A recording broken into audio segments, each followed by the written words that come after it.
Tu as déjà eu cette sensation étrange? Celle de donner, encore et encore, sans jamais rien recevoir en retour? Tu as cru que si tu aimais assez fort, si tu faisais assez d'efforts, si tu fermais assez les yeux, alors tout irait mieux. Que les autres finiraient par voir ta valeur. Que ton amour suffirait à tout réparer. Mais soyons honnêtes. Où est-ce que ça t'a mené? Combien de fois as-tu mis tes envies de côté pour faire plaisir aux autres? Combien de fois as-tu accepté des choses que tu n'aurais jamais tolérées, juste par peur de perdre quelqu'un? Le problème, ce n'est pas l'amour. Le problème, c'est ce qu'on accepte au nom de l'amour. Si ton amour te coûte ton respect, ta paix intérieure et ton ambition, alors ce n'est plus de l'amour, c'est une prison. Et ça, c'est fini. Dans cette vidéo, je vais te donner 7 principes qui vont changer ta façon d'aimer. 7 principes qui vont t'aider à reprendre le contrôle. Parce qu'aimer ne signifie pas tout accepter. Et si tu veux vivre une vie où tu es respecté, épanoui et libre, alors tu dois comprendre ces principes. Reste bien jusqu'à la fin, parce qu'une fois que tu auras compris ça, plus jamais on ne te manquera de respect au nom de l'amour. 1. Ta paix intérieure est ta priorité. On t'a appris que l'amour, c'est donner. Que c'est normal de souffrir, que c'est un combat, un sacrifice. Mais laisse-moi te poser une question simple, si l'amour te rend anxieux, fatigué, malheureux, alors est-ce encore de l'amour? Ou est-ce une prison dans laquelle tu t'enfermes volontairement? Les stoïciens avaient une règle d'or, protéger sa paix intérieure avant tout. Épictète disait, ce n'est pas ce qui arrive qui trouble les hommes, mais l'idée qu'ils s'en font. Autrement dit, ce n'est pas l'amour qui te détruit, mais ce que tu acceptes au nom de cet amour. Imagine un ami qui est en couple avec quelqu'un qui le critique sans cesse. Il s'accroche, parce qu'il aime cette personne, il se dit que ça va changer. Mais chaque jour, il rentre chez lui plus vidé, plus stressé, plus incertain de sa propre valeur. Maintenant, pose-toi la question, est-ce que c'est vraiment ça, l'amour? Si tu veux savoir si une relation est bonne pour toi, pose-toi cette question simple, est-ce que cette relation me nourrit ou m'épuise? Si elle te vide, si elle te détruit plus qu'elle ne te construit, alors c'est un poison. Et tu ne peux pas réussir ta vie en buvant du poison tous les jours. Voici un exercice simple, prends un carnet et note les 3 derniers moments où cette relation t'a fait sentir mal. Si tu trouves plus de négatif que de positif, il est peut-être temps de remettre les choses en question. Parce qu'un amour sain ne te fait pas perdre ton énergie. Il te grandit. 2. L'amour ne doit pas freiner ton ambition. Combien de personnes ont abandonné leurs rêves au nom de l'amour? Des projets laissés de côté, des ambitions étouffées, des passions oubliées, juste pour plaire à quelqu'un, pour ne pas faire de vagues, pour ne pas déranger. Mais dis-moi, que vaut un amour qui t'empêche d'être pleinement toi-même? Les stoïciens disaient que la pire des prisons, c'est celle qu'on s'impose à soi-même. Quand tu renonces à tes ambitions par peur de décevoir quelqu'un, tu n'es plus libre. Tu es enchaîné par des attentes qui ne sont même pas les tiennes. Prenons un exemple. Imagine quelqu'un qui rêve de devenir entrepreneur, artiste ou écrivain. Il commence à travailler dur sur son projet, mais son entourage commence à critiquer. Ça ne marchera jamais. Tu devrais trouver un vrai travail. Tu passes trop de temps là-dessus. Petit à petit, il doute. Il ralentit. Et un jour, il abandonne. Non pas parce qu'il le voulait, mais parce qu'il a laissé les autres décider pour lui. Mais voici la vérité, ceux qui t'aiment vraiment ne devraient pas être un frein à ton ambition. Alors, comment éviter ça? En fixant des limites claires. Apprends à dire, j'aime, mais je continue d'avancer. Tu veux être avec moi? Très bien, mais je ne renoncerai pas à mes objectifs. Tu veux que je passe plus de temps avec toi? D'accord, mais pas au détriment de mes ambitions. L'amour doit être un moteur, pas un poids. Si quelqu'un t'aime vraiment, il t'encouragera à aller plus loin, pas à rester bloqué. Alors demande-toi, es-tu en train de bâtir ta vie, ou de la sacrifier pour les autres? 3. Si tu veux être respecté, ne sois pas trop disponible. Tu penses que pour être aimé et respecté, il faut être toujours là pour les autres, répondre à chaque appel, dire oui à chaque demande, être disponible à chaque instant. Et pourtant, plus tu te rends disponible, plus on te considère comme acquis. Regarde autour de toi. Qui sont les personnes qu'on respecte le plus? Ce ne sont pas celles qui se plient en 4 pour tout le monde. Ce sont celles qui imposent leur propre rythme, qui ont des standards, qui savent dire non. Les stoïciens avaient une règle simple mais puissante, ne jamais être dépendant des autres. Épictète disait, un homme qui dépend des autres est un esclave. Cela veut dire que si tu bases ta valeur sur l'attention que tu donnes aux autres, tu es piégé. Tu te rends esclave de leur approbation. Et un esclave n'est jamais respecté. Prenons un exemple simple. Imagine quelqu'un qui est toujours là quand on l'appelle. Peu importe l'heure, peu importe la situation, il répond toujours présent. Au début, on l'apprécie. Mais petit à petit, on s'habitue à sa présence. On prend son temps et son énergie pour acquis. On commence à lui manquer de respect sans même s'en rendre compte. Puis, un jour, il dit non. Et là, surprise, les mêmes personnes qu'il a toujours aidées commencent à se vexer. Pourquoi ? Parce qu'elles ne le voyaient plus comme un individu avec des limites, mais comme un service. Si tu veux être respecté, tu dois apprendre une chose essentielle, trop donner sans retour diminue ta valeur. Alors, comment changer ça ? Applique la règle des 3 limites. Ne dis pas oui immédiatement, prends toujours le temps de réfléchir avant d'accepter une demande. Si c'est un vrai besoin, la personne attendra. Fixe des moments où tu es indisponible, coupe ton téléphone, prends du temps pour toi, impose des périodes où personne ne peut t'atteindre. Ne tolère pas le manque de respect, dès que tu sens que quelqu'un abuse de ta gentillesse, arrête immédiatement de donner sans retour. Être disponible pour les bonnes personnes au bon moment, c'est une qualité. Être disponible pour tout le monde, tout le temps, c'est une faiblesse. Respecte-toi d'abord. Et tu verras que les autres suivront. 4. L'amour ne doit pas te faire accepter l'irrespect. Combien de fois as-tu entendu cette phrase ? Si tu l'aimes vraiment, tu dois tout accepter. Certains confondent amour et soumission.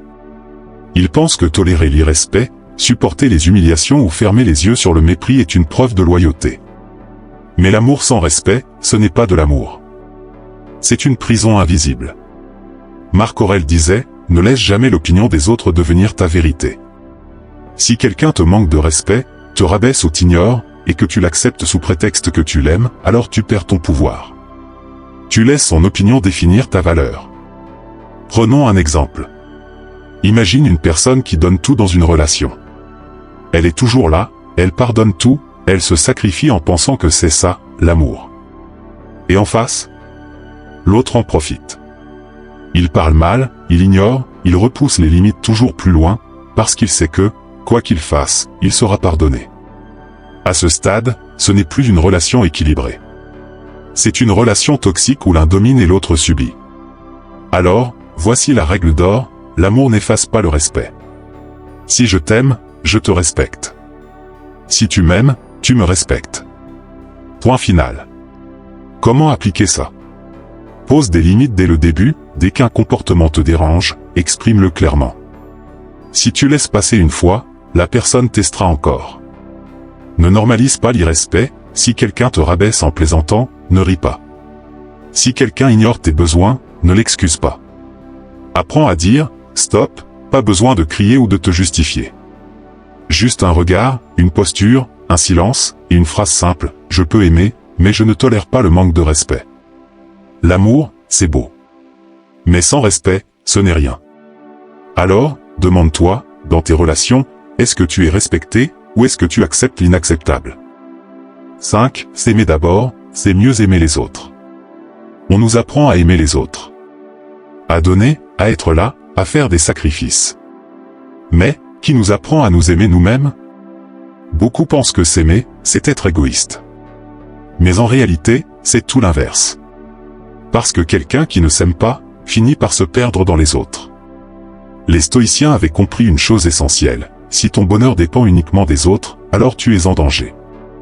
Épictète disait, celui qui dépend d'autrui pour être heureux est condamné à l'instabilité. Ça veut dire quoi ? Que si tu cherches l'amour en espérant qu'il comble tes vides intérieurs, alors tu seras toujours en attente, toujours en manque, toujours fragile. Regarde ces gens qui donnent tout dans une relation, qui se sacrifient en pensant que plus ils donnent, plus ils seront aimés.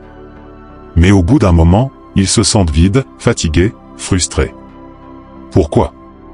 Parce qu'ils ont tout donné aux autres, et rien gardé pour eux-mêmes.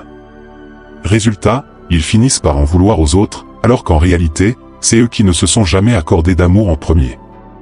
Alors voici la vérité, tu ne peux pas donner aux autres ce que tu ne possèdes pas. Si tu ne t'aimes pas, ton amour pour les autres sera toujours incomplet, bancal, dépendant. Comment changer ça? Voici 3 actions simples. Prends du temps pour toi, tu es ta propre priorité. Prends du temps pour tes passions, pour ce qui te rend heureux, indépendamment des autres. Fixe tes propres standards, ne laisse pas les autres définir ta valeur. Demande-toi, comment est-ce que je veux être traité? Et exige-le. Apprends à dire non sans culpabiliser, dire non aux autres, c'est parfois dire oui à soi-même. Et c'est essentiel. Tu veux aimer mieux? Commence par t'aimer d'abord. Parce qu'un amour qui part d'un manque est fragile, mais un amour qui vient de l'abondance est inébranlable. Alors, es-tu prêt à t'accorder l'amour que tu mérites? 6. Aimer ne signifie pas accepter n'importe quoi. Combien de personnes restent dans des relations toxiques, juste par peur d'être seules? Combien acceptent l'inacceptable, ferment les yeux sur le manque de respect, et s'accrochent à un amour qui, en réalité, leur fait plus de mal que de bien? Les stoïciens disaient, mieux vaut être seul que mal accompagné. Et pourtant, certains préfèrent une relation toxique plutôt que d'affronter la solitude. Ils se convainquent que c'est normal, que ça ira mieux, que l'amour doit tout supporter. Mais est-ce vraiment de l'amour, ou juste de la dépendance? Imagine quelqu'un qui sait, au fond de lui, que sa relation ne fonctionne plus. Que l'autre le traite mal, ne le respecte pas, ne l'écoute pas. Mais il reste. Pourquoi? Parce que la peur de se retrouver seul est plus forte que le respect qu'il se doit à lui-même. Il préfère accepter la souffrance d'une mauvaise relation, plutôt que d'affronter le vide de l'inconnu. Mais voici la vérité, aimer quelqu'un ne signifie pas tout accepter. Quand l'amour devient une prison, ce n'est plus de l'amour. C'est une dépendance. Alors, comment faire pour sortir de cette illusion? Prends du recul émotionnellement, quand tu es en plein dedans, tout semble confus. Mais pose-toi cette question, si c'était un ami à moi qui vivait ça, qu'est-ce que je lui dirais? Ne confonds pas amour et attachement, aimer, ce n'est pas s'accrocher à quelqu'un qui nous fait du mal. Aimer, c'est aussi savoir partir quand le respect n'est plus là. Fais confiance à la solitude, être seul un temps, c'est mieux que d'être mal accompagné toute une vie. Apprends à être bien avec toi-même, et tu attireras des relations saines. L'amour, c'est beau. Mais l'amour sans respect, sans équilibre, sans bien-être, ce n'est pas de l'amour. C'est une illusion. Alors, demande-toi, es-tu en train d'aimer réellement, ou es-tu juste en train d'accepter l'inacceptable? Et enfin 7, un amour sain est un amour qui élève. Imagine un amour qui te rend plus fort. Un amour qui te pousse à être la meilleure version de toi-même. Un amour qui n'écrase pas tes ambitions, mais les alimente. Maintenant, pose-toi une question simple, est-ce que la personne que j'aime me rend meilleure? Un amour sain ne t'éloigne pas de tes rêves. Il ne te fait pas douter de ta valeur. Il ne te pousse pas à te rabaisser pour être accepté. Au contraire. Un amour sain te donne de l'énergie, du courage, de la confiance. Il te fait grandir. Les stoïciens nous enseignent que tout ce qui ne contribue pas à notre vertu, à notre paix intérieure et à notre développement doit être remis en question. Si une relation te freine, si elle t'empêche d'évoluer, alors ce n'est pas de l'amour. C'est un obstacle. Regarde autour de toi. Tu connais sûrement des couples où l'un inspire l'autre à progresser. Où chacun pousse l'autre vers le haut. Et puis, il y a ces relations où l'un abandonne ses ambitions, met ses rêves de côté, par peur de perdre l'autre. Où l'amour devient une excuse pour stagner. La différence entre ces deux types d'amour? L'un élève, l'autre enferme. Alors, comment cultiver un amour qui élève? Pose-toi cette question régulièrement, est-ce que cette relation me tire vers le haut, ou vers le bas? Communique tes ambitions, un vrai partenaire doit connaître tes objectifs et les respecter. Si quelqu'un te freine, ce n'est peut-être pas la bonne personne. N'aie pas peur d'être exigeant, un amour qui te pousse à te surpasser, c'est un amour qui vaut la peine d'être vécu. L'amour ne doit jamais être une prison. Il doit être une force qui te pousse à devenir plus grand, plus sage, plus accompli. Alors pose-toi la question. Cet amour me fait-il grandir, ou est-il en train de me limiter?